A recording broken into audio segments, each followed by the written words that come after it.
Juan 8:40. Si Kristo na mismong nagsabi noon, hindi pa nila paniwalaan. Bakit itinatanong nila kung tao si Kristo? Hindi ba sila naniniwala sa sinabi ni Kristo?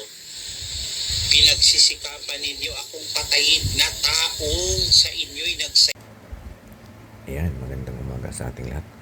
Quick reaction lang po sa isang mangangaral ng Iglesia ni Cristo na sinasabi na si Kristo ay tao lang sapagkat pinakilala niya mismo ang kanyang sarili bilang tao lang.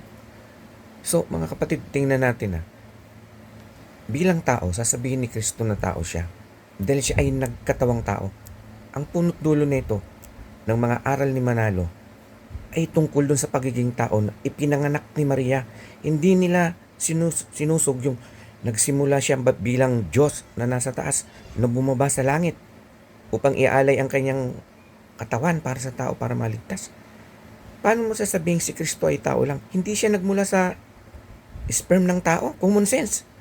Siya ay nagmula sa espiritu. Ang espiritu ang pumasok sa katawan ni Maria upang siya ay ilwal. Paano magiging tao yun?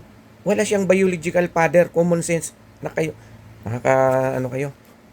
Ang mismo ang ama, pinakilala ang anak na siya ay Diyos. Anong sabi sa kanyang anak?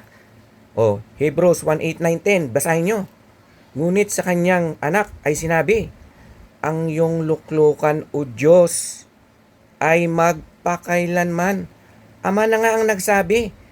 Hindi kayo nakakaintindi sa nagkatawang tao. Espiritu pumasok sa katawan ni Maria, pinagbuntis ng anak. Ang katawan ni Kristo ay inilaan na bago pa man siya dumating bilang tao. So bilang tao, sasabihin niya na, ako ay tao. Alam nga naman sasabihin niya na, ako ay unggoy. Common sense. Diyan kayo stuck mga iglesia. Diyan kayo na-stuck, kaya wala kayong kaligtasan.